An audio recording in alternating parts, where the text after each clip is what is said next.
warm introduction.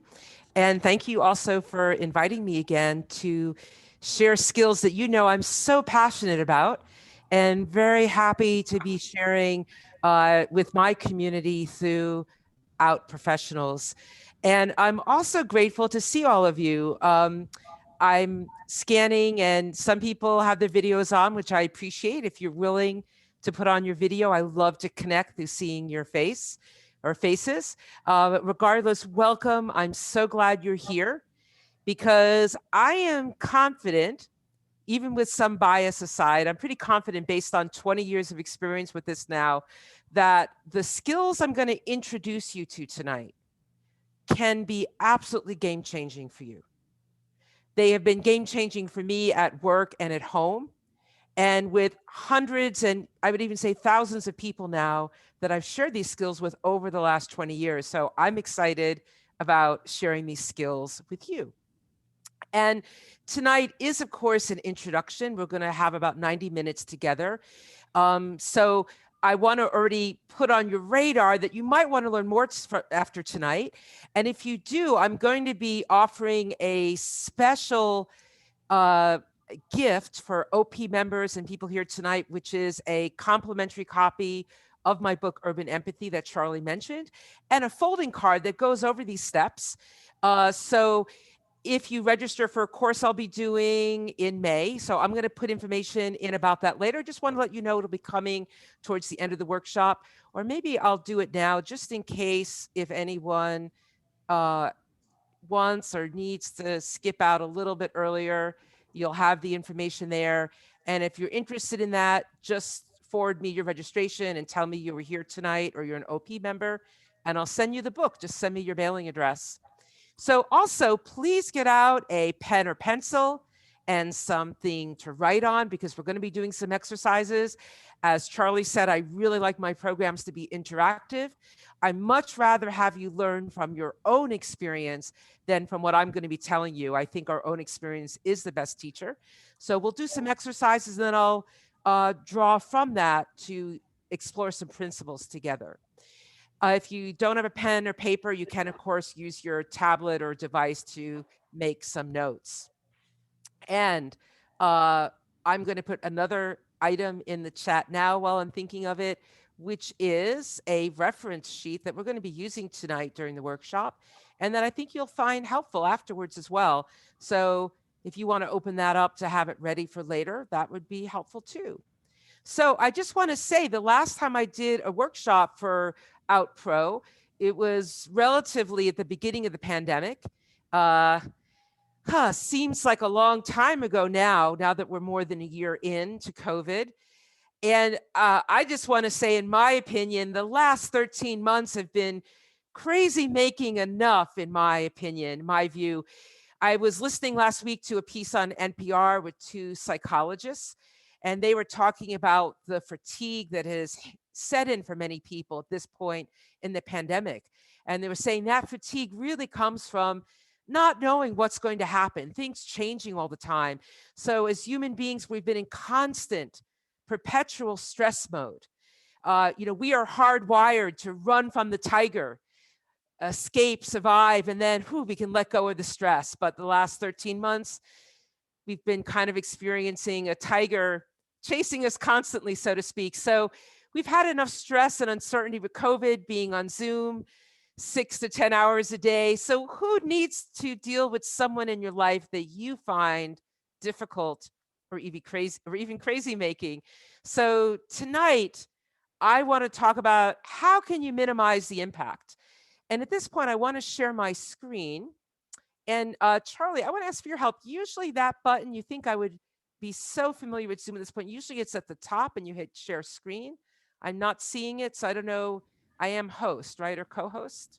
Your co-host. It shows on the bottom of my webcam. Did they move that? Let's see. Video, chat. That Here it changed. is. There we go. Okay, great. Okay, thank you. Okay, so here's our presentation. Yeah, Sharon. Okay. Hope everyone can see it okay. So this is a quote that we included in the promo for this workshop. I just want to remind you again that we can't change other people. By the way, I love this photograph of the seagull grabbing this guy's ice cream cone. There's some things that we don't have control over. We can't change or control other people. What we're going to be looking at tonight are some steps that you can take to really minimize the impact and to give you resources to respond differently to the other person. Here's an interesting concept to me. We have no control over changing other people's behavior. And yet, if I change how I am responding or reacting to that person, that can change the dynamic. Marshall Rosenberg, the psychiatrist who developed the process that I'll be sharing with you tonight, he said, each time we interact with someone, we educate them about how we want to be treated. I think that's what, yeah. Sorry for interrupting, but do you want to hit play on the upper left for your slides? They're actually in the edit mode. Okay. There's a lot of multitasking. Yeah. Myself. I sometimes will keep it minimal, smaller, just so I can check my notes at the same time. But for the moment, I'll leave it the big screen. So I think that quote's worth repeating because it's such a key concept that we cannot change or control the people. And yet each time we interact with someone, we educate them about how we want to be treated. So just want to keep that concept in mind tonight as we learn these tools. So I'm ready to jump in to start practicing. I want you to think of something that you heard someone say that was crazy making for you. Now, I want to acknowledge sometimes it's someone's actions. Maybe they don't turn up for a meeting more than once. They don't return a phone call. Sometimes it is an action. For this exercise tonight, this opening exercise, I would like you to think of something you heard someone say. It could be something confusing, frustrating, infuriating. By the way, it could be something you heard on the news. In my opinion, things have improved a little bit in that area, but it's definitely a stress factor for me the last few years. Pretty much every time I return on the news, I'd be hearing something that could be a trigger for me. So it could be something you overheard between two other people. Wherever you heard it, if it was said directly to you or you overheard it, I'd like you to write down the words exactly as you heard them. So that could be something as brief as, no, I'm not going to do it. Or, wait, what did you say? Maybe that doesn't sound like it could be a trigger for you, but if the person has said it the 10th time in the last 20 minutes, that could be crazy making for you. So take a moment and write down some words that you've heard that you found challenging to hear. And I'm going to pause for a moment and be quiet to give you a second to write that down. And then I'll ask for some examples.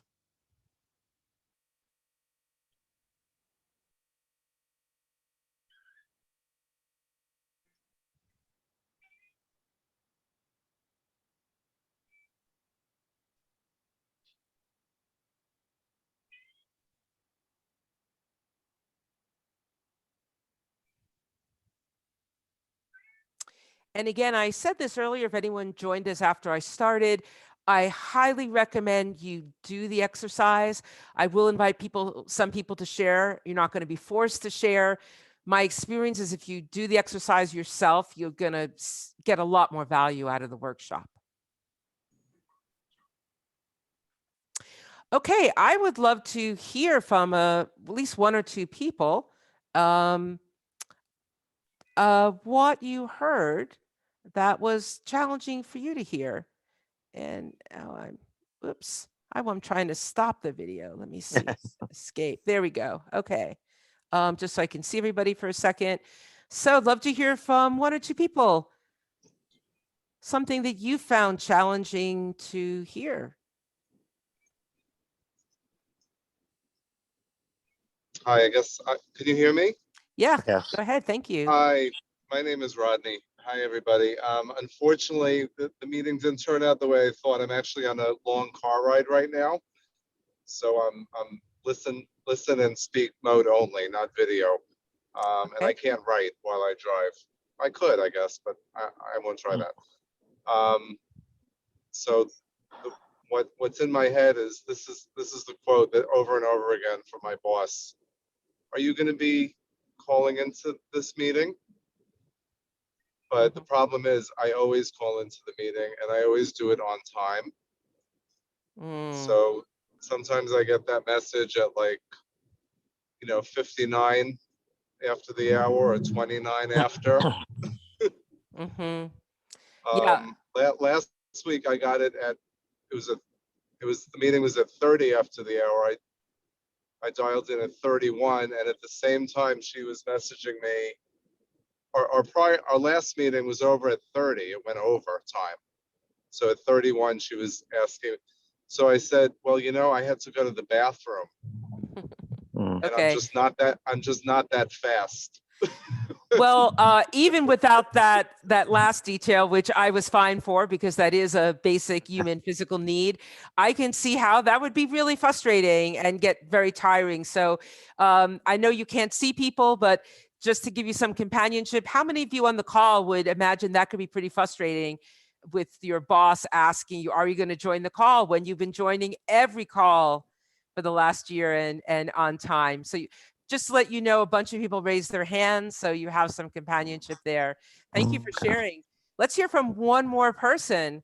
Hi, I'm Hi. Stephen Michael. I'd like to share something very challenging. I work in a high school, a public school near Newark, Jersey, and the lack of communication from the mayor to the superintendent has been crazy this year. So the latest thing is right before spring break that we were told that the crisis team only, the principal, vice principal, social workers like me, guidance, nurse, custodians, and cafeteria workers are the only ones to report to an empty school.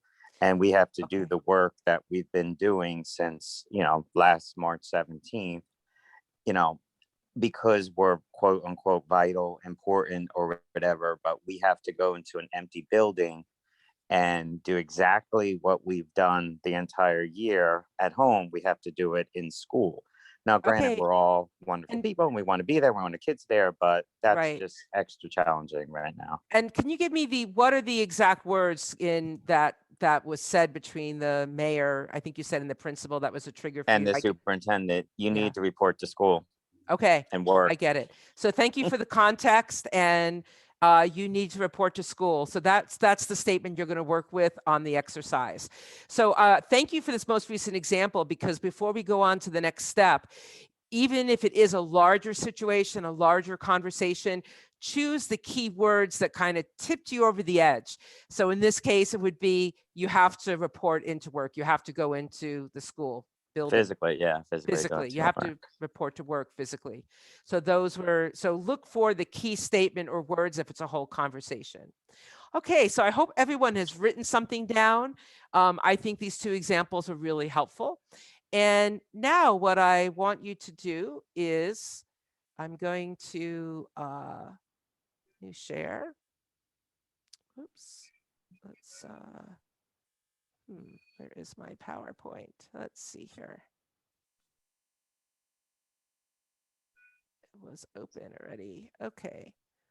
So I hope people can, it says it's sharing, so I'm going to make it the full screen again. And hopefully everyone will be able to see it. Okay. All right. So here's what I want you to do next is thinking about these words that you wrote down. I'm curious how you're feeling. I already made one guess for the first speaker and said, boy, that must be really frustrating. I think I also said it's exhausting. In that handout that I gave you, and I'm going to put that into the chat again. I hope it's still there, but this is an important reference for the workshop. If you can open that up on your computer, but I will put it in there again. Let's see, I'm moving between different pages. I can drop it in there for you. Thank you. Thank you so much, Charlie. Navigating several things at once here. So if you look at that handout on page 5, there's a list of feeling words. I would love for you to read through that list and pick 3 to 5 words that fit for you in terms of how do you feel when you think about these challenging words you heard. And I hope you appreciate I put grumpy cat space in here just for some inspiration about how you might be feeling. So I'm going to give you a moment to look at that list and to write down 3 to 5 words.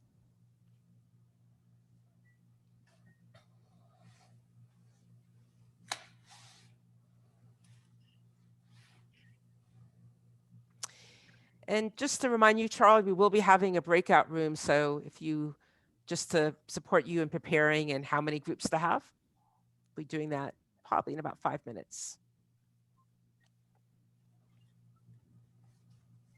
Whoops, did not want to do there.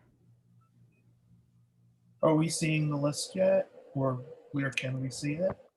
Yeah, if you open up in the chat, I believe Charlie put the link again. There's a handout. And if you open up that handout, you could go to the page number. Oh, That gives me some companionship in others also opening multiple windows at once on Zoom.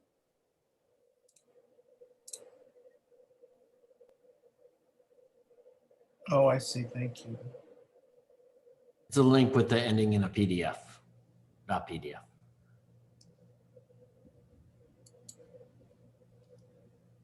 Eight pages, sir.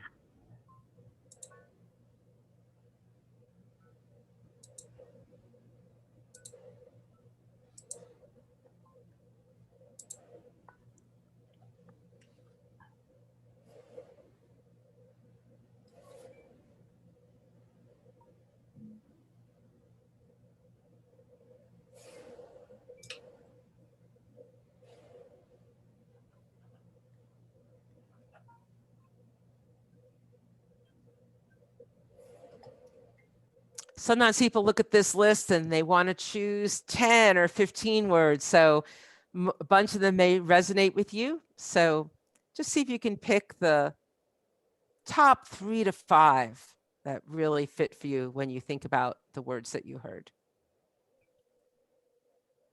So Dian, for clarity, just this single word or the header word as well? You can use either. So, Okay. you know, angry is a umbrella term, but there's a, you know, some of you may know in the English language, we have twice as many words as some other languages, including French, for example. So we have quite a bunch of vocabulary. A lot of it we don't use every day, but under angry, there's irritated, you know, it could be a range. So you could choose angry or choose something that's more specific for you.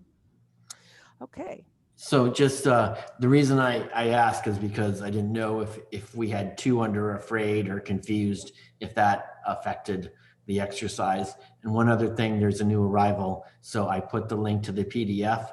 I recently put it in after you arrived because the links prior you won't be able to see. Okay. So I'd love to hear from maybe 1 or 2 people the exact words you heard and how you're feeling when you think about those words. Who's willing to share? And again, this gives you a little bit of companionship just to get to share with the group and supports everyone's learning. Hi, I'm Henry. Thank you. Henry, hi. This was my last job, which I stayed for a very short term, and this is my first week at that job. And my manager was saying, "I'm not your mother. I don't need to teach you everything." Ooh, ouch. But I just want to say, Henry, that didn't even, in my opinion, need any context. Anyone in a work environment hearing, "I'm not your mother, I don't need to tell you everything," I already get why that's a trigger. So I could imagine how you're feeling, but what words did you choose from the list? Frightened. I was like, "How dare you?" But at the same time, I was anxious because that was like, it was a job. I needed that job for that period of time. So it's like, if I don't like this manager and she's giving me like this kind of argument like every day, multiple times, so like how I'm gonna handle this, and outraged. Yeah. Okay. Yeah. So I can see why you'd be anxious and even scared about your security for this job.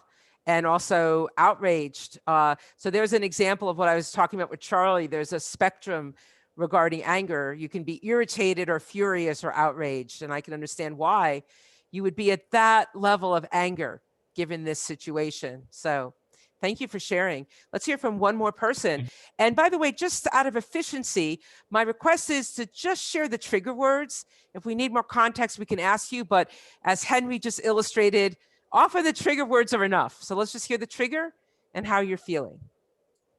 Who's willing to share?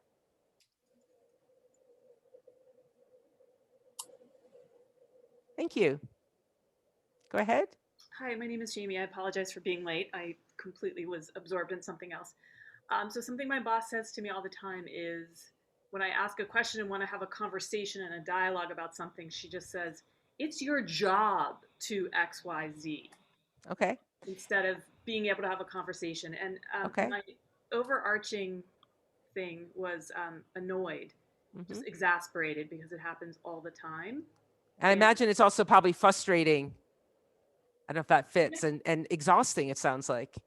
Yes, I was going to say the continuum has ranged from frustrating to exhausting and exasperated. Okay. Not to be able to have a conversation and just to have, just to be like, well, it's your job, figure it out. When I'm trying to have a collaborative conversation. Well, similar to Henry's, I can really understand why that'd be hard to hear. I forgot to do this with Henry's, but does anyone on the call resonate with why this would be hard to hear? So you can raise your hand just to give some companionship. So I imagine most people would, even if they're not raising their hand, because some people don't have their videos on, but I can see why that'd be frustrating. So I just want everyone to take a moment and notice also what you're sensing in your body. Because if you're frustrated, angry, tired, impatient, I don't want to go into the discussion tonight, the difference between emotions and feelings, but if you're feeling something, there's also something going on in your body. I can pretty much guarantee it, even if you may not be aware of it at first. So just take a moment. My guess is if you're found what you heard frustrating in any way or quote crazy making, you're probably feeling some restriction somewhere in your body. Maybe your stomach is clenching a little bit. You might have pressure in your chest. Sometimes people even get like a pain or ache in their shoulder or their jaw. So just sometimes people experience heat in their bodies. So just take a moment to notice what's also going on in your body, because there's an impact. I started the workshop tonight talking about the impact of stress. It's not just psychological, we also experience it in our bodies. Just take a moment and notice that. Now, having said that, I do not want to keep us here any longer in this place of restriction and tension and frustrations. I want to go on to the next step. So, which is connecting with how you're feeling. I'm wondering what you're needing. And when I'm asking what you're needing, I'm curious about what are you needing on a core level? Are you wanting understanding, ease, efficiency, cooperation, patience, trust? So I think I have a list here of a few just to inspire you: trust, to be heard, integrity, to be seen for your intentions. And if you look in your handout on page 3, you will find a list of words. So I want to encourage you to go back to the list. Well, a different list, a list on page 3 rather than page 5, and choose 3 to 5 words that fit for you when you think about what you heard and how you're feeling. If you're tired, you're probably wanting ease or relief. If you're irritated, you might be wanting understanding, respect, or support. So again, I'm going to be quiet for a moment, and please do use the list, because it's very easy in English and other languages to say, I need my boss to just get a grip or shut up or pay attention. You will not find those things on the list because those are strategies. I am looking for what matters to you on a core level about this situation. So I'm going to give you a moment to look at the list, and please choose 3 to 5 words.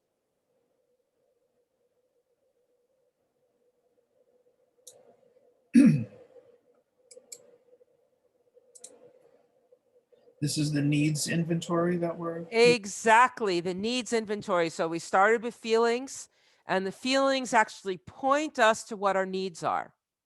So as I said a moment ago, if you're feeling discouraged, you're probably wanting hope. If you're tired, you're probably wanting relief or ease or flow. So there's usually a link between the feelings and the needs, but I'd like you to choose the needs now that are up for you. What are you longing to experience in this situation? Because here's the point, and then I'll be quiet again for a moment. If you don't like what's happening, if it is crazy making for you, I'm sure that you want to be experiencing something different.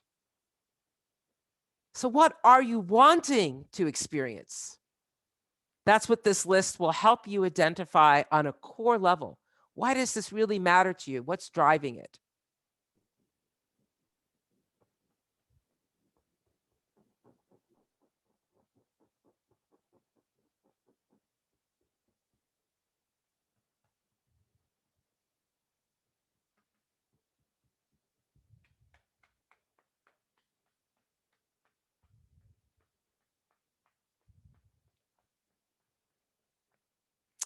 Okay, does anyone, actually, I'm going to give people another 30 seconds because I see some people are still working.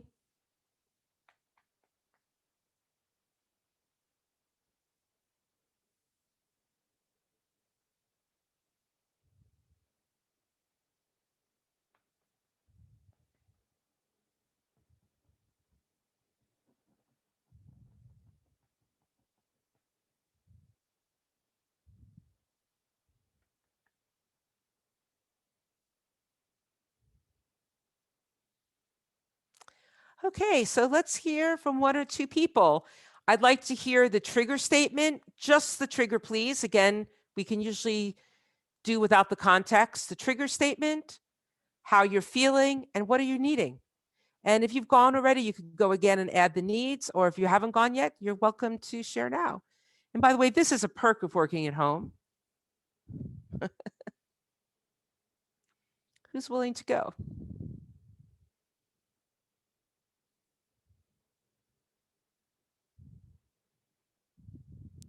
I'm willing to go again, but I certainly am willing to let someone else speak. I appreciate your desire to hold space for people. And given the amount of time of silence, I'm happy for you to go, and then we'll see if there's someone else who wants to go. Thank you. Essentially the same trigger. It's your job, but also we've already gone through this. That's Okay. what he says. And I felt like having a temper tantrum when I was going through that situation again. And you're like, we don't want you to stay in that feeling. So I went from temper tantrum to feeling better when I used these words: mutuality, to matter, communion, clarity, respect, and security. Thank you. I love the words you identified. And you just identified something that I'm hoping people would notice. So I'm glad you noticed it and you named it. That you remember a moment ago, I said, I don't want to leave everybody feeling frustrated, anxious, concerned. So let's move on. And I think you notice what happens when you identify your needs. What happened in your body? Everyone can take a moment and just try this on. I'm going to say a few of the core needs again: consideration, care, to matter, to be heard, respect, mutuality, community, integrity. How do you feel in your body in this moment? Anyone willing to share, even if you didn't share your example? What do you notice in your body? Well, let me ask you all, you can raise your hand. When you connect with these words, do you notice that your body feels more relaxed and open? Charlie? I was just going to say I felt less tense. Yes. Something was resolved. Yeah. Did anyone else notice that on the call? Did you feel more, even if it's not 100%? Okay. I just want to name sometimes until the situation is resolved. Like if you need information, I find when I need information, even if I'm like, yeah, because information is considered a core need in this practice. I need information, but until I get it, I'm usually still a little on edge, but it still helps me to recalibrate. Does another person want to share their example? Just give people an opportunity who wants to share. The trigger words, your feelings, and your needs. Anyone want to take a go? Okay, well, let me ask you this. Can Oh, I yeah. just follow up? Sure, please. I'll just follow up to my example of, are you going to be dialing into this meeting? Are you going to Yes, be for the attending 100th this time. meeting?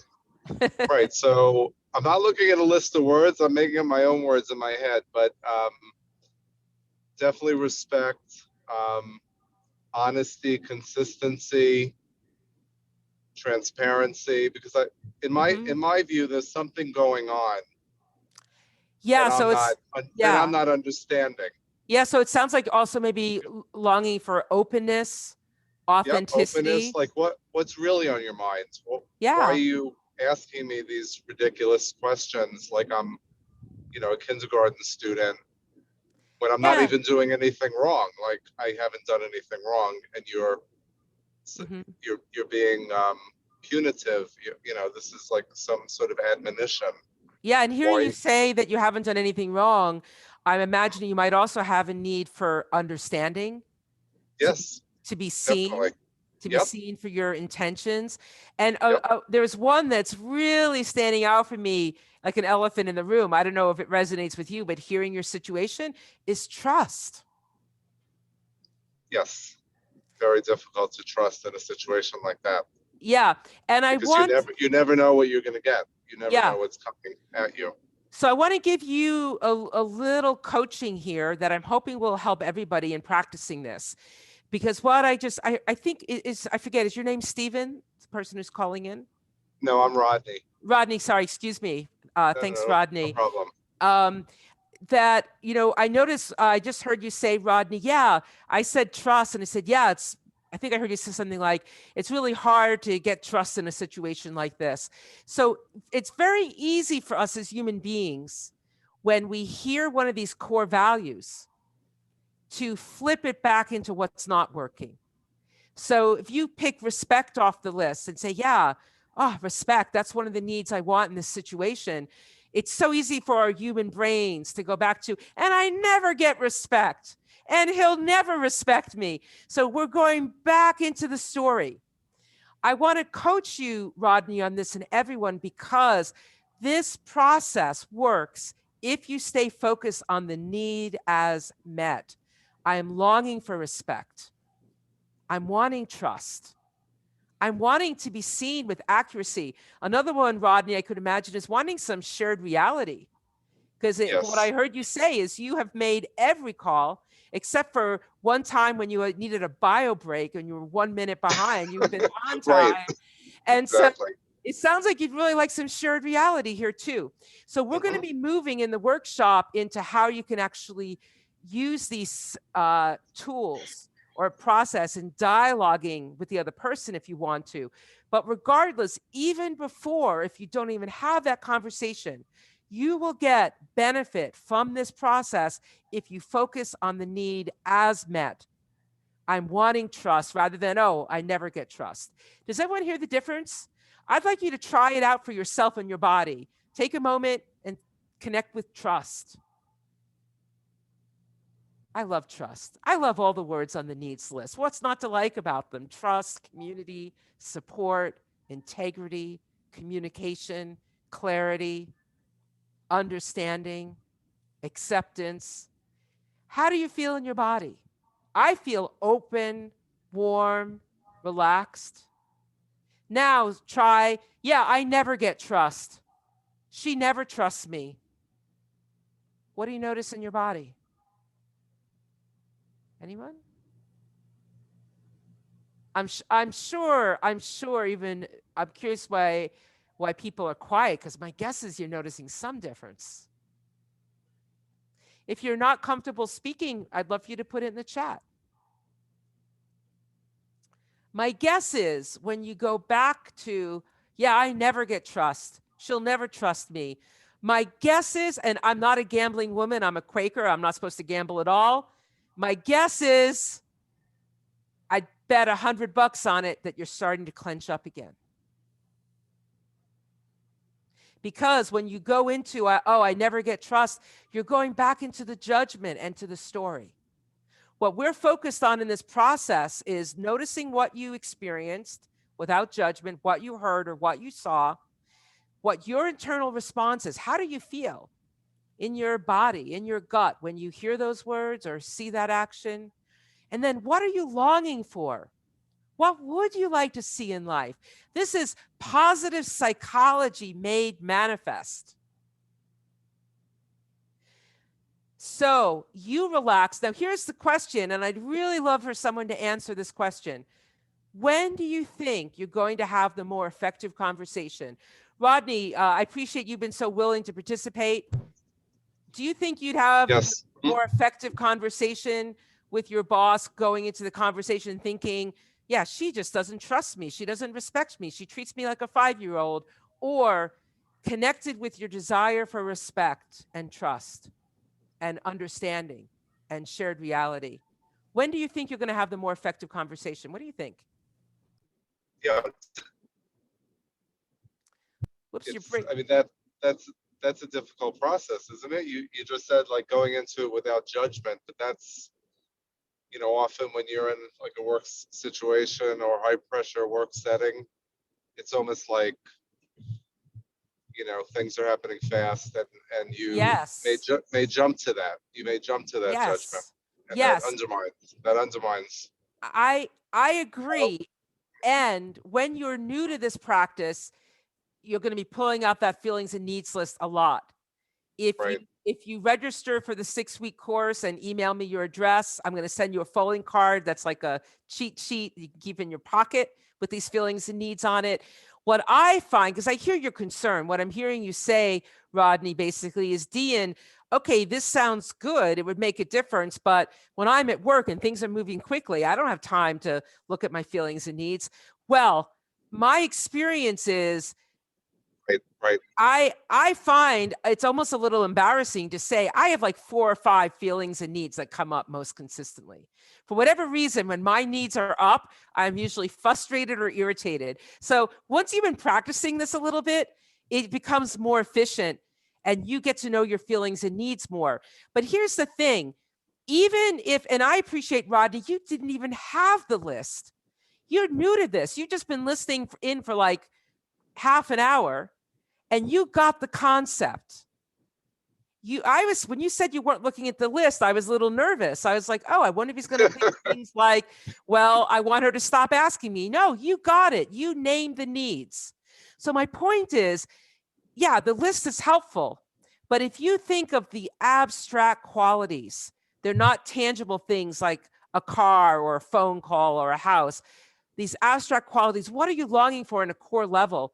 Even if you don't identify it exactly, just by pausing internally to explore this, it's going to slow things down and it's going to shift what's happening in my experience.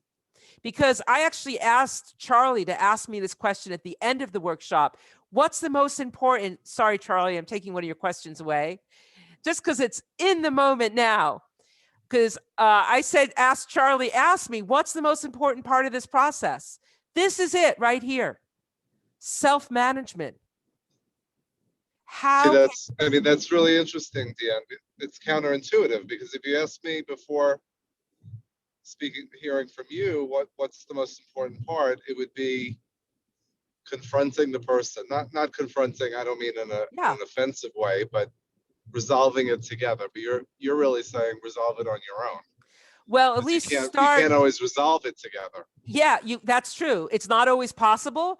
When you connect with your needs, Rodney, I don't know, you might decide to start looking for a new job in the next 6 months. The point is, what I love about this process is when I get clear about my needs and I start taking responsibility for them, I start seeing a lot more options. If I am in with like kind of blinders on of like, oh, my boss is impossible, this is untenable, I'm putting myself in a box that's pretty much impossible to open a lid on. So how can you get clear about your needs and what are you going to do to take responsibility for them? That may include a conversation. I'll tell you, as an executive coach, so often I'm working with a client And the first part of the coaching call is me empathizing with them, hearing what's going on, listening for their feelings, translating those feelings and what they're saying to needs. And then I usually ask them, so what would you love to say to your boss? And it sounds like, Rodney, maybe you might say in your case, wow, I just love to ask her, I'm curious. I think every time I've had a meeting in the last 6 months with you, you've sent me a reminder. Now, by the way, just to give you an orientation, I've just done the first 2 steps we did. I used the feeling, curious, and I shared an observation with her. So I'm curious. I think every meeting that we've had in the last 6 months, you've messaged me a minute or 2 beforehand about if I'm going to sign in or not. And I think I've attended every single meeting. So I'm just wondering, I just like to hear more about what's going on. Is there some reason that's leading you to be concerned about me turning up? That'd be really helpful for me to know. Is that something you'd like to ask her? Yes. Okay, so my next Yeah, question. I like the way you structured that, and yeah, that's very conversational, and posing it as a question and saying it's something that would be helpful to me to know. I think that's great. And then I usually ask my coaching clients, and then I'll ask you now, what's getting in the way of you asking that question? And I find pretty much almost 100% of the time, because I'm coaching my clients on how to use this process, that when they reconnect with how to ask this kind of question, where the focus is on the needs, I'm curious, I want to understand, just so we can be more effective in working together. When you focus on the needs, it becomes much easier to ask the question, because it's no longer about your boss. It's no longer about you. It's about the needs. Who doesn't want efficiency? Who doesn't want understanding? It's like putting honey out or nectar for a bee or light for a moth. We are drawn as human beings to these qualities. They're universal. And I can vouch for that. As Charlie said in the introduction, I am lucky enough to have shared these skills around the world, including with the UN Development Project. I just before COVID hit last year, I was in Taiwan. I was going to be in Japan. That got canceled because of COVID. But my point is, they really are universal, these qualities, even though people meet these needs in different ways. There will be differences culturally in how people meet the needs, but they are universal. Every human being gets trust and respect and support and companionship. We get them. So, Rodney, I hope this was helpful. Very much so. Thank you. So what I want to do now, I'm still going to do the breakout rooms, Charlie. I know we ended up getting a little longer to get there, but I want to, by the way, you have this list, but just wanted to show you for a second all these I consider beautiful needs. Each of these needs for me are like a chocolate in a chocolate box. I love chocolate, especially dark chocolate. Please refrain from sending me some right now. I'm on a 3-week detox, but I love chocolate. Each of these is like a chocolate in a candy box, in my opinion. They're different, but equally delicious. Or if you're doing a detox like I am, you can think of them like power bars. They're nutritious power bars. They have energy and they're restorative, as I hope you've experienced. Now, I'm going to skip this one just because I'm aware of the time and I want us to have time for Q&A. I'm going to ask you to go back to the exact same words that you wrote down. This time, I'm going to ask you to stretch. I want you to use your imagination, put yourself in the other person's shoes. What do you imagine the other person was feeling when they said those words? What do you imagine the other person was needing? And because this can be more challenging for people, Charlie, I would like to put people in breakout rooms for this. And let's give people, let's do 8 minutes total, which might sound kind of long, but once we start working on it and breakout rooms, it actually goes pretty quickly. Here's what I want you to do if you're the partner. I want the first person to share the trigger statement, your feelings and your needs. And I'm going to go back to the previous slide for a second. The partner, if you look at the bottom of this slide, I want you to share with your partner the exact words you heard, your feelings and your needs. If you are the partner, I have a very strong request. Please keep this breakout room free of advice, free of fixing, and free of comparison. You can get that every day outside of this workshop. So it could be very easy if you heard like Rodney's example. You could say, oh, that's terrible. If my boss did that, I would say blah, blah, blah. I'm asking you to do something different here. I want you to listen, be present to your partner, and then ask them, I wonder if you're also feeling. I wonder if you're also needing, and you can use the list. Then I want you to do the second exercise here together and also to help your partner, because this part's more challenging for people. Like, let's go back to Rodney's situation again. Rodney, I imagine this situation is so frustrating. It could be hard to even imagine what your boss is feeling or needing. But my guess is, I don't understand why, based on the behavior you described, but I'm guessing she's probably nervous or anxious for some reason. She's probably wanting peace of mind, reassurance, maybe connection. I don't know what her feelings and needs are. I can guess, but that's all we're doing. By the way, we may not like the strategy. I can understand your boss maybe feeling anxious.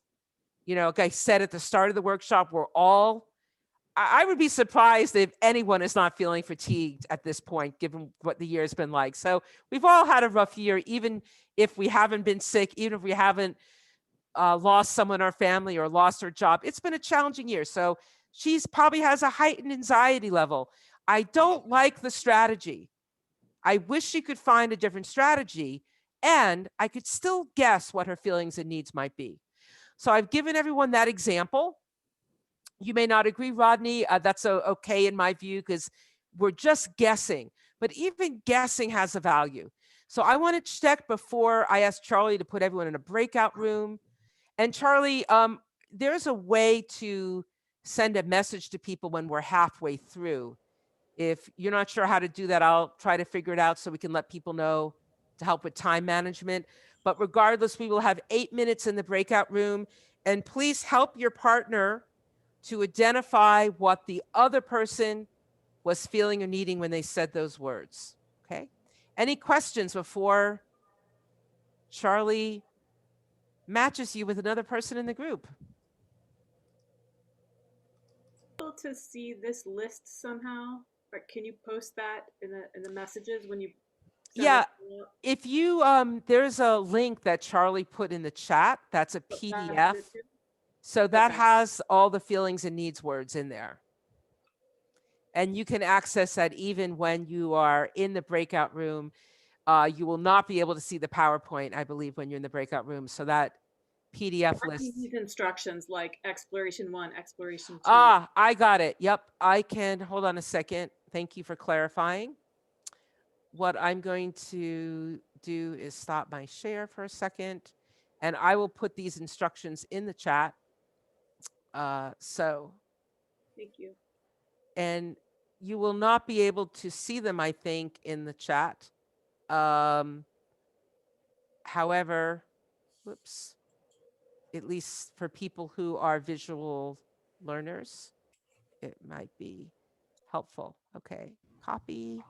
The list was also reshared to PDF. So for people who can't find it, it's a more recent share in the chat. Okay. Oops, for some reason, it's not letting me paste. I'm not sure why. Okay. I don't know, understand why this happens sometimes with Zoom. Sometimes paste works and sometimes it doesn't. Okay. For some reason, it is not, I'm not being allowed by Zoom to paste it in. So Charlie, are we ready to go into breakout rooms? Yes, there may be one person, an odd person out. So maybe you can jump into that. Okay. Okay. And I regret that I am not finding a way for the pace to work. But basically, what are your feelings and needs, and what are the other person's feelings and needs? So I hope that helps as a reference. I think you can send it as a message to those in the breakout rooms, like just a thought. Okay, let me see. No, it's better to pull this up with the text stuff. Yeah, let me see if I can do that, because I think I'm also going to be put in a breakout room, if I understood from Charlie. So let me see. We Oops. lost a few people right before the breakout room. Some people Oh, had their obligations or were Okay. frightened by the breakout room. Okay, well, I'm sad It to hear happens. that. All right, so we're ready. Let's go. Okay.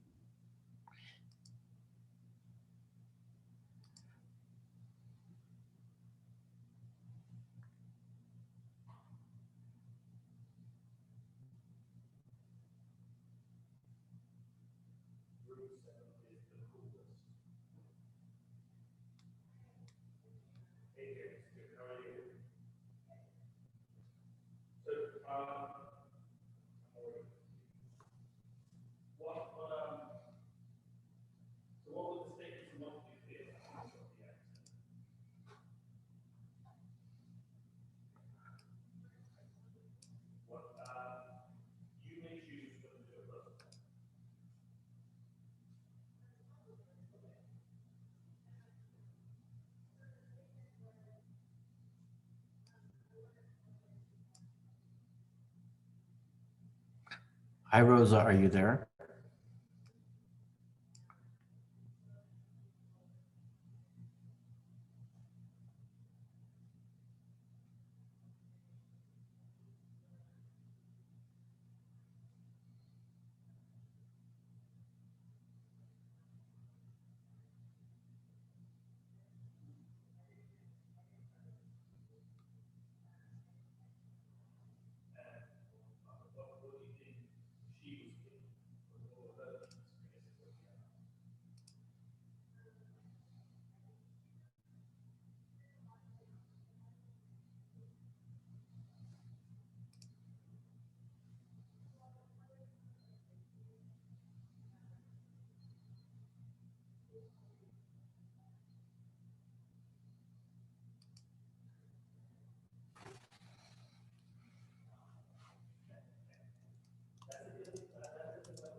Hey there, Charlie. Hi, everyone should be joining us, I guess, when you close the breakout rooms. It gives you 60 more seconds. Cool.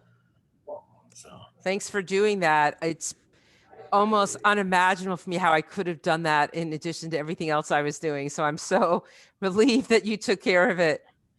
the more interactive, the trickier it is, because I'm like people in room. I'm like, there's a few new things we're doing tonight.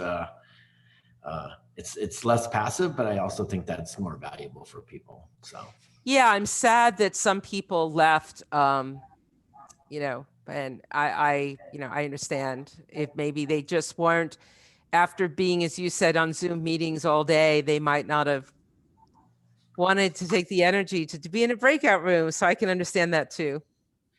Having been in a room with you doing the program, there are different challenges and different benefits. I would say with this format. Certainly, you don't have to be in the same room, so geography is freer, but there is something different. So yeah, as we all know with Zoom. So okay. Nicely done, everybody. Yeah, so everyone's back? Everyone's back. Okay, welcome back, everyone. I hope you enjoyed working with your partner and being in a breakout room. I'm wondering, is there anyone who would like to share both parts that you discovered? So the trigger statement, your feelings and needs, and the feelings and needs of the other person.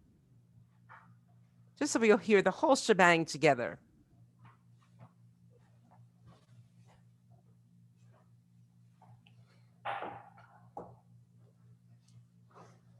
And if you went earlier, I'm fine with you sharing again.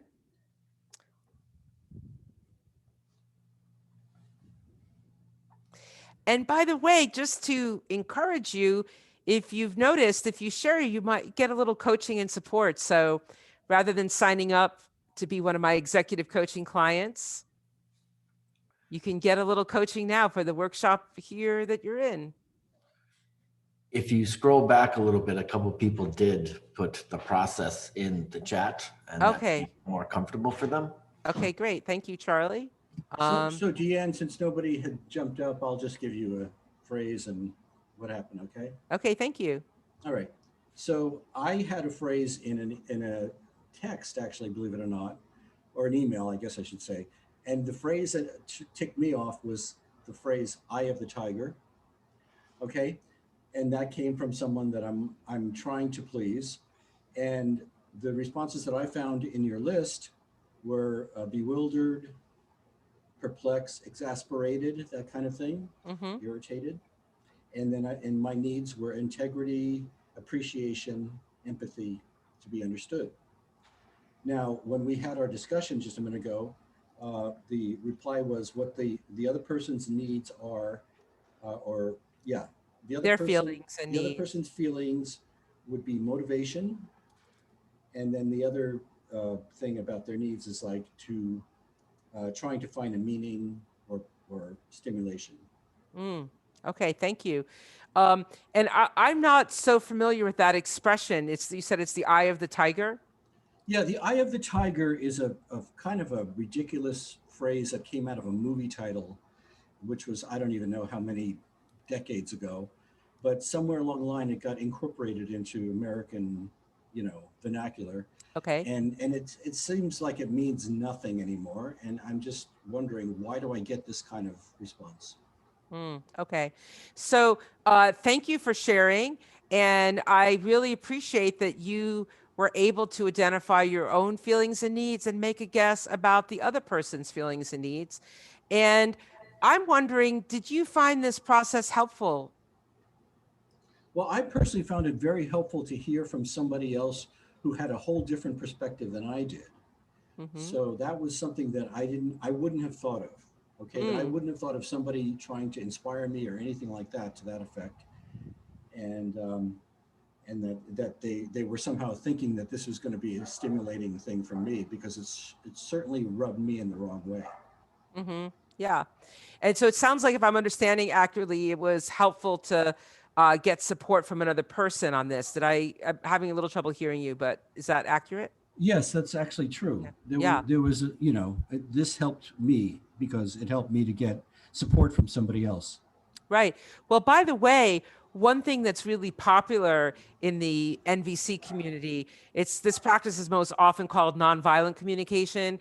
I prefer to call it collaborative communication, especially because I bring it especially into workplaces and organizations.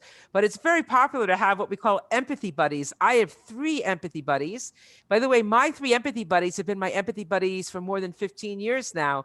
So I'm mentioning this because if there's someone else in the workshop tonight that or if Charlie can somehow connect people, if that's possible, then you could reach out to someone and see if they want to practice, and you could do what we did tonight with that person and practice the process and get support. So I highly recommend that.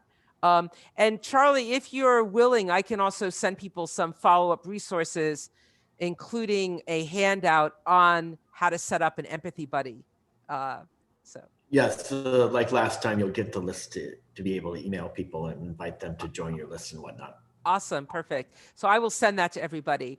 So I'm just curious, who else found it helpful? Can you raise your hand? You can raise it physically or digitally.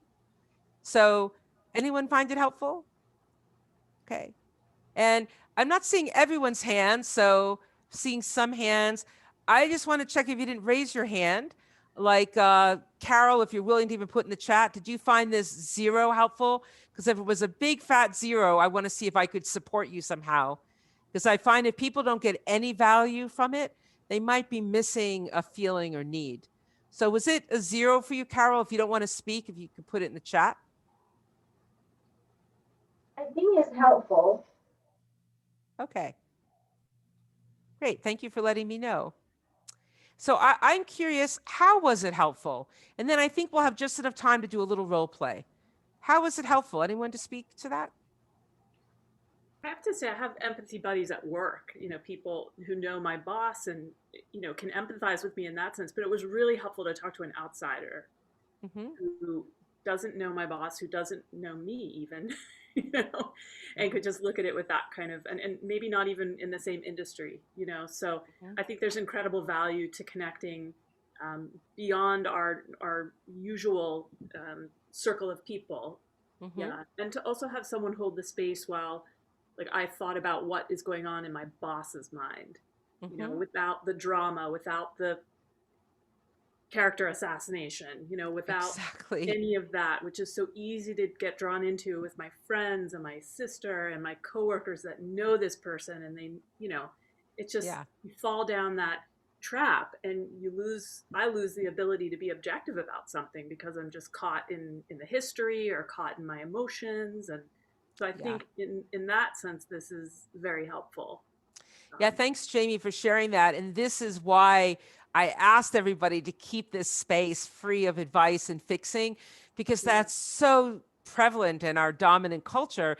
And I understand it. I can empathize with it. It's the only way that people have learned how to be of support.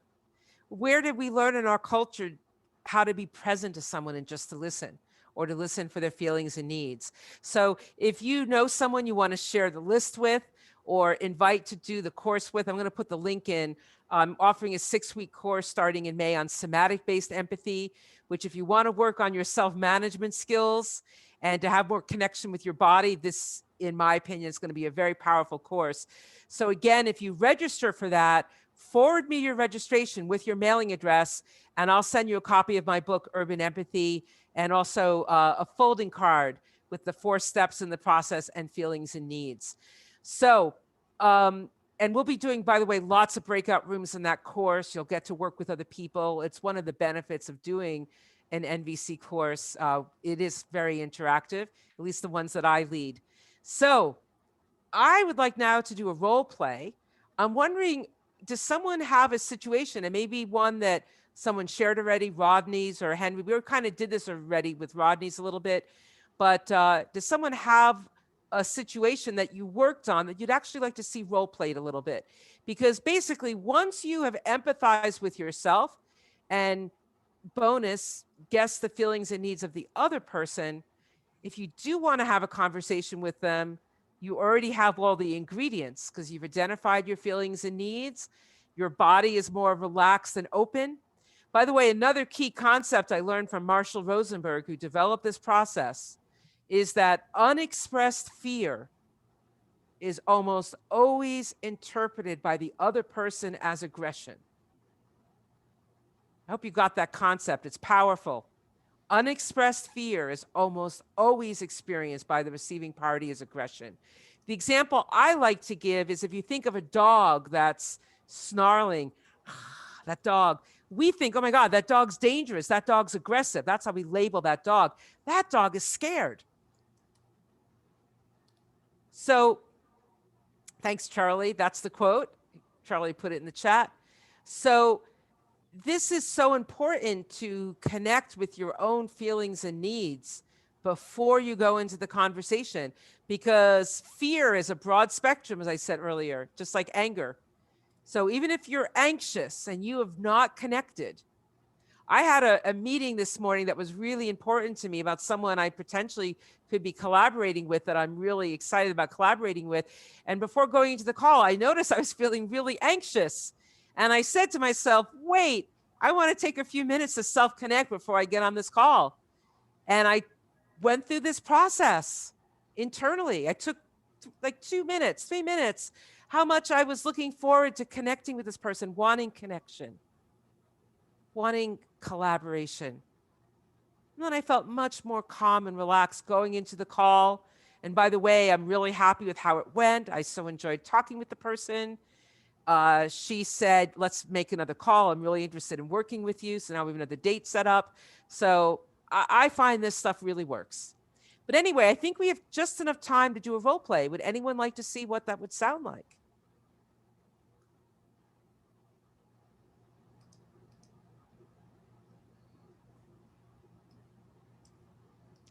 Well, oh, go ahead, Tom. Role play? Yeah, so are you willing to share your situation so we can work on that situation? Yes. You just want the trigger phrase? Yes, please. Okay. Well, if you think about it, that's my... That's it. I can understand how that could be. I want to guess, like you say something and the person says, well, if you think about it. Yeah, I'll go a step further. Like I'm always prepared with this person. Like I've brought my analysis to this person, so I've clearly thought about it. And when presented with that, this person still says, well, if you think about it. And it's like, I already thought about it. I need more than... Yeah, yeah. And I'm curious, Tom, when this person says, well, if you think about it, do they add their own opinion, or that's all they say? They just say, well, if you think about it. Yeah, then they give their view and, offer, their advice. But I feel like it's in even the way the advice is presented, I feel very belittled. I feel talked down to. Is this your manager? It's a manager. Yeah. Okay. Yeah. By the way, the reason I'm asking about this is, power differentials. They're in every conversation and so important to pay attention to, in my opinion. So, okay. So, and just really briefly, do you have a sense of what's going on for this person in terms of their feelings and needs? It was tough for me to think about. I think this person is impatient. I think this person, I was going to say perfectionist, but that's not that's not one of the words, but okay. I would say impatient. Okay. Overriding. So thank you. It just gives me a little context. So I know we just have 5 minutes left, and I want to respect that because we've all been on Zoom a lot today, but let's see, even in a couple of minutes, can you give me a name for this person, even if it's not their real name? Elizabeth. Elizabeth. Okay. Hey, Elizabeth, I just noticed you said to me, you asked me for my opinion and I shared it with you. And then I heard you say, if you think about it, and you gave me your answer or idea. I'm just curious, wondering, a little confused, just out of understanding, are you, actually, I realize I want to connect more with my own needs here. Hold on a second. What am I wanting understanding about? Sorry, I'm stepped out of the role play for 1 second.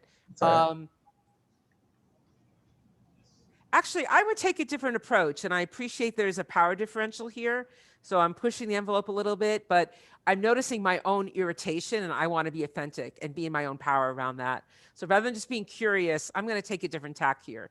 So Elizabeth, I think, I don't know how many, I'm making this up. I don't know how many months you've been working with her. Elizabeth, we've been working together for 2 years. And I think pretty much every meeting we've had, I've come and brought some data that you've asked me to prepare. And when I've shared it, I've heard you say, I think pretty much every time when you think about it, and then giving me your view. And I'm just confused and frustrated at this point. And I'm wanting some understanding about the time I put into preparing the data, but I'm also wondering, what are you hoping to, what benefit or support are you hoping that I will give through the research? Because each time I've done the research and then I've heard you give a different viewpoint. So I'm just a little lost at this point. And I just want to check, I'm wondering if you can just understand why I'm confused. So Tom, how do you think she might reply to that? We got 4 minutes, no pressure, but just noticing the time. Okay, if we go over. So. Okay. Yeah, I mean, oof. I'm going to ask you the question again. I'm wondering if you can understand why I might be a bit frustrated at this point and confused.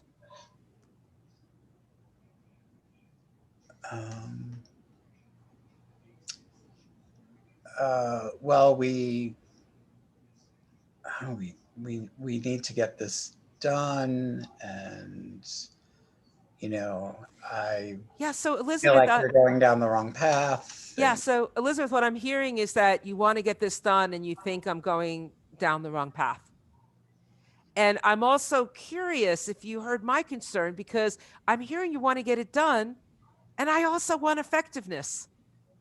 And I'm actually wondering at this point how I can add value. Now, by the way, I want to step out of the role play for a second. That is a scary thing to say at work. I just want to own that.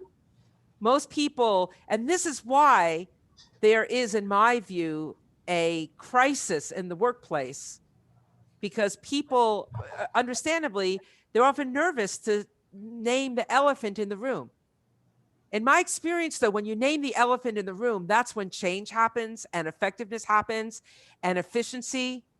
So it's one of the things, remind me, Charlie, I want to send in the follow-up. It's just this handout on authenticity in the workplace. So I'm pushing the envelope here.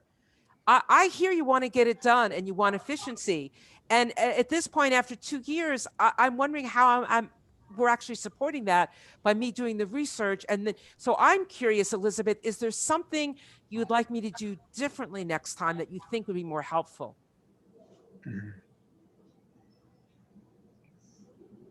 Yeah, I'm stepping out of the role play for a second. Like that feedback is awesome. Like I don't know what, I really don't know what she would say. Right. And here's my guess, Tom. Do you know why I think you don't know what she would say? Here's my guess. Because the way I'm modeling this is probably radically different from any conversation you've had with her before. Yes. And so it's probably impossible for you to imagine how she might respond if you took such a different tack.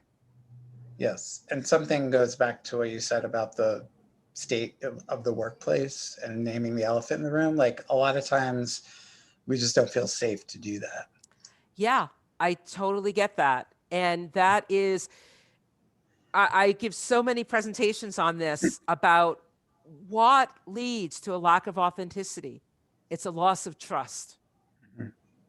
And what leads to a loss of trust? It's behaviors like the one you're describing from Elizabeth.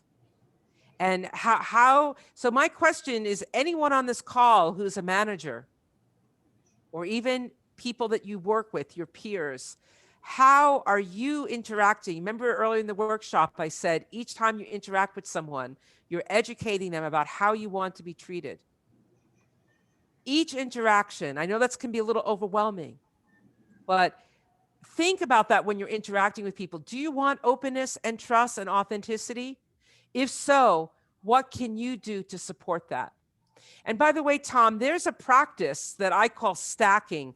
It's basically doing more than one round of your observation, feelings, needs, requests. What it would sound like in this situation is, Elizabeth, I want to be honest with you. I'm a bit nervous about what I want to share with you. And I'm concerned how you may hear it. And I want to share it because I so want us to have ease together and efficiency and effectiveness in working together. And so I'm really curious. I've lost track how many meetings now, maybe 20 meetings. I've brought data that hasn't worked for you. You've had a different idea about it. Is there something I could be doing differently next time? Because I want to support you. That's why I'm here. So is there any feedback you can give me? I'd love to know. Now, if she says, oh, no, you're doing a good job, then that's another conversation. Right. Okay, I'm hearing you say I'm doing a good job. So I'm just wondering, are you sharing that you have a different view just because you also want to contribute? Now, by the way, who knows what's going on for her? Maybe she enjoys the dialogue. Maybe hearing your data, your research inspires her to think about it differently. That could be another question you could ask her, Tom. I just want to check. I've been producing data for you for 2 years, I think, roughly. And I think pretty much each time you've shared a different viewpoint. I'm curious, because it would help me to support you more effectively.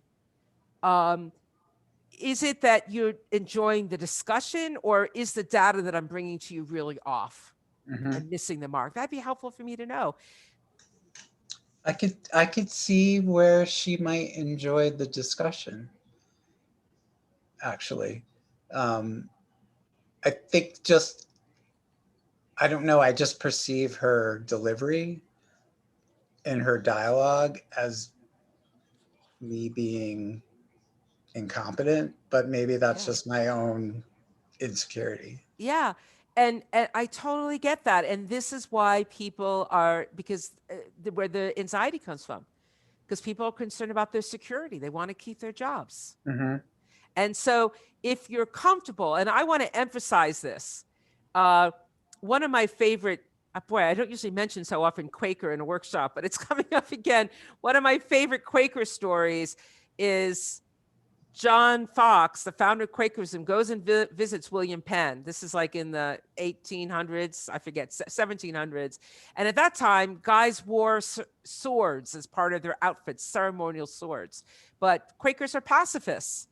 So he said to Fox, I don't know what to do. I'm in a quandary because I'm a Quaker and I'm a pacifist, but I love my sword. I don't know what to do. And I love Fox's answer. Fox said to him, wear it as long as you can. So I'm saying this, I hope you get that punchline. I'm saying it, do what you feel comfortable with. But what's interesting to me is so often each of us say or do things that we have no idea about the impact on other people. It's tragic. I mean, it's, you know, here's an example, and I often do diversity trainings and people don't get microaggressions, but my girlfriend is a person of color. And this morning in a very playful way, I said, honey, I love your little tail. I was playing with her ponytail. And she said, oh, I don't like that. You're talking to me like I'm an animal. Whew. How would I have known if she hadn't told me? I had such a different intention. But I get it, especially right now. She's of Asian background. With all the hate crimes going on in this country, to be seen in any way than fully human if you're in an Asian body, someone who identified as Asian, I can see why that would be a trigger, even though I had such a different intention. So I'm sharing that as an example. There's thousands every day. Your boss, or whoever this person is, she said she's not your boss, but a manager, probably has no idea that she's doing something that is demoralizing for you. It's tragic. So my question is it possible? It may not be. I'm not attached to it, Tom. That's why I mentioned the story about wear the sword as long as you can. If you're comfortable, if you're willing to try it, I think it could be powerful and profound to check in with her about it. Yes. Yes. Thank you. And I, even just going back to what you first said about, you know, I go into the dialogue and conversation tense and closed off and not thinking about what I need. And if I went in, like you said, like you gave the example of the meeting that you had, and you were like, I'm feeling anxious and I want to go in with compassion and understanding. And I think it just really, like you say, it starts there. Like, yeah. So to that point, there's a way to do this like in a nanosecond, which is look at the needs list and what is one need you would like to meet in this if you did have the conversation with this person, what is one need you would like to meet with her? To be understood. To be understood. So if you go into that conversation with that intention, I hold it metaphorically in my hand like a worry stone or an amulet. I'd like to be understood. I have a need for understanding. If you go in and hold that intention, that will be your guide star. That will be your lodestar. Thank you. Yes, I could see where that would open up and change things. So thank you. Yeah, and I just want to say, sorry, Charlie, I see one last thought. You talked about this earlier, Tom. When you go in relaxed with curiosity, people often ask me, what is nonviolent communication? I have lots of different answers. One answer I give is, it's a powerful way to discover curiosity. Mm. Charlie. So I had a thought about stacking because I kind of feel like this being a fuzzy skill requires actually more thinking and practice than some, I don't know, some mathematical equation. So it's challenging. What I like about your stacking idea, and it all came together for me there, is that you get permission. So if you don't feel super polished on top of the technique and you probably are going to be nervous in bringing it up and feel like you might stumble. With the stacking, you get permission and then you can be more authentic and actually communicate better because it's not high stakes. Yeah. You've lowered the stakes. You've gotten permission to have that communication. And I think that that's key, especially for novices. Yeah. And thanks for that point, Charlie. And also, I don't know if anyone noticed, the first request I made in that role play I was doing with Tom was not a request like, can you tell me something that I can do differently? I did that one later. The first request is one we call a nonviolent communication, pulling the jackal by the ears. And it's basically a connection request to get empathy from the other person. And I love that request. And you can either request it about a feeling or a need. So again, what that sounds like is, I'm wondering if you can understand why I might be frustrated at this point. Or you could put any feeling in there. I'm wondering if you understand why I might be concerned or why I might be curious. So you can put a feeling in there, or you could also put a need in. I'm wondering if you can understand why I might want some understanding about this, or I'd like some shared reality. So you can put in any need there, but the core question is, I'm wondering if you can understand why I might be wanting or needing, and then you put the feeling or need in. So it's kind of pulling that, I have my headphones on, but pulling the person by the ear. Can you understand me? Can you hear me, please? I love that request, that connection request. Any other questions, Charlie, or from anyone else, or are we going to do a wrap? I think it's probably time that we need to marinate a little bit. I do want to invite you, because there were some powerful thoughts and links and whatnot in the chat. Please connect with Dian on LinkedIn. You'll also get an email from her. Please join the Out Professionals group on LinkedIn.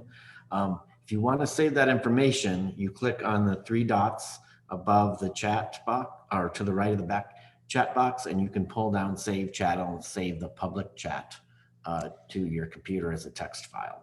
And I just put in the chat again, the link if you're interested in that course. Just let you know, I'm in the middle of writing another book. So I've really cut back my teaching schedule right now. So this is the only course I may be offering for the rest of this year. I'm going to see how my book goes by the fall. So zero pressure. And if you have enjoyed the workshop and you want to learn more, especially around the self-management and this somatic-based empathy course, I would love for you to join me. So you can learn more about it through that link. Thank you, Dian, for sharing your wisdom with us. Thank you, everyone, for attending. Glad you participated. Have a good night, everybody. Thank you very much. Thanks, everyone. Thank you. Bye.